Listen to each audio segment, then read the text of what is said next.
विष्णु पुराण में हनुमान का अष्टमुख अवतार एक महत्वपूर्ण कथा है जो उनकी शक्ति, भक्ति और धर्म की रक्षा के उद्देश्य को दर्शाती है।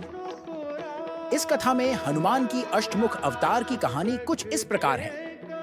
रामायण की कथा के बाद हनुमान अपने प्रभु श्री राम की सेवा में लीन रहते हैं, लेकिन एक समय ऐसा आता है जब हनुमान को एक नए खतरे का सामना करना पड़ता है। यह कथा त्रेता युग के अंत और द्वापर युग के आरंभ की है। एक राक्षस जिसका नाम रावणासुर था, रावणासुर ने पृथ्वी पर आतंक मचा रखा था।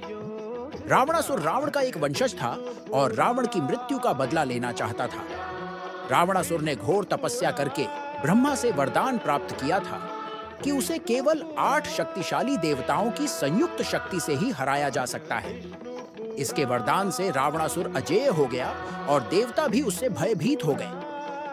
रावणासुर ने धरती पर अत्याचार करना शुरू कर दिया, जिससे सभी प्राणी त्रस्त हो गए। इस समस्या को हल करने के लिए देवताओं ने हनुमान की शरण ली। हनुमान ने अपनी भक्ति और शक्ति से देवताओं को आश्वासन दिया कि वह रावणासुर का अंत करेंगे। इसके लिए हनुमान ने अष्टमुख अवतार धारण किया, जिसमें उनके 8 मुख थे। प्रत्येक मुख एक प्रमुख देवता का प्रतीक था। राम मुख, हनुमान के प्रमुख मुख के रूप में श्री राम का मुख था, जो धर्म, शक्ति और भक्ति का प्रतीक है। नरसिंह मुख, यह मुख भगवान नरसिंह का प्रतीक था, जो राक्षसों का विनाश करने वाले थे। गरुड़ मुख, गरुड़ के मुख से हनुमान ने अपनी वायु शक्ति को बढ़ाया। वराह मुख, वराह के मुख से हनुमान ने पृथ्वी की रक्षा का संकल्प लिया। हयग्रीव मुख, हयग्रीव के मुख से हनुमान ने ज्ञान और विवेक प्राप्त किया। अंजनेय मुख, अपनी माता अंजना के मुख से हनुमान ने करुणा और ममता को धारण किया।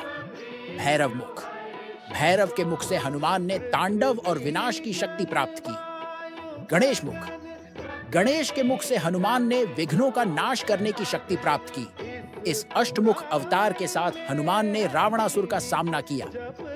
रावणासुर ने अपनी पूरी शक्ति का प्रयोग किया, लेकिन हनुमान के अष्टमुख अवतार के सामने वह टिक नहीं सका। हर मुख से हनुमान ने अलग अलग शक्तियों का प्रयोग किया और अंततः रावणासुर का विनाश कर दिया। रावणासुर के अंत के बाद हनुमान ने देवताओं को उनके भय से मुक्त किया और पृथ्वी पर पुनः शांति स्थापित की। हनुमान का यह अष्टमुख अवतार उनकी अपार शक्ति, भक्ति और धर्म की रक्षा के प्रतीक के रूप में जाना जाता है। यह कथा यह भी सिखाती है कि जब जब धरती पर धर्म की हानि होती है, तो भगवान स्वयं या उनके अवतार उसकी रक्षा के लिए प्रकट होते हैं। इस प्रकार विष्णु पुराण में हनुमान के अष्टमुख अवतार की कथा न केवल उनकी महानता और शक्ति को दर्शाती है, बल्कि यह भी सिखाती है कि सत्य और धर्म की रक्षा के लिए हमें हमेशा तत्पर रहना चाहिए।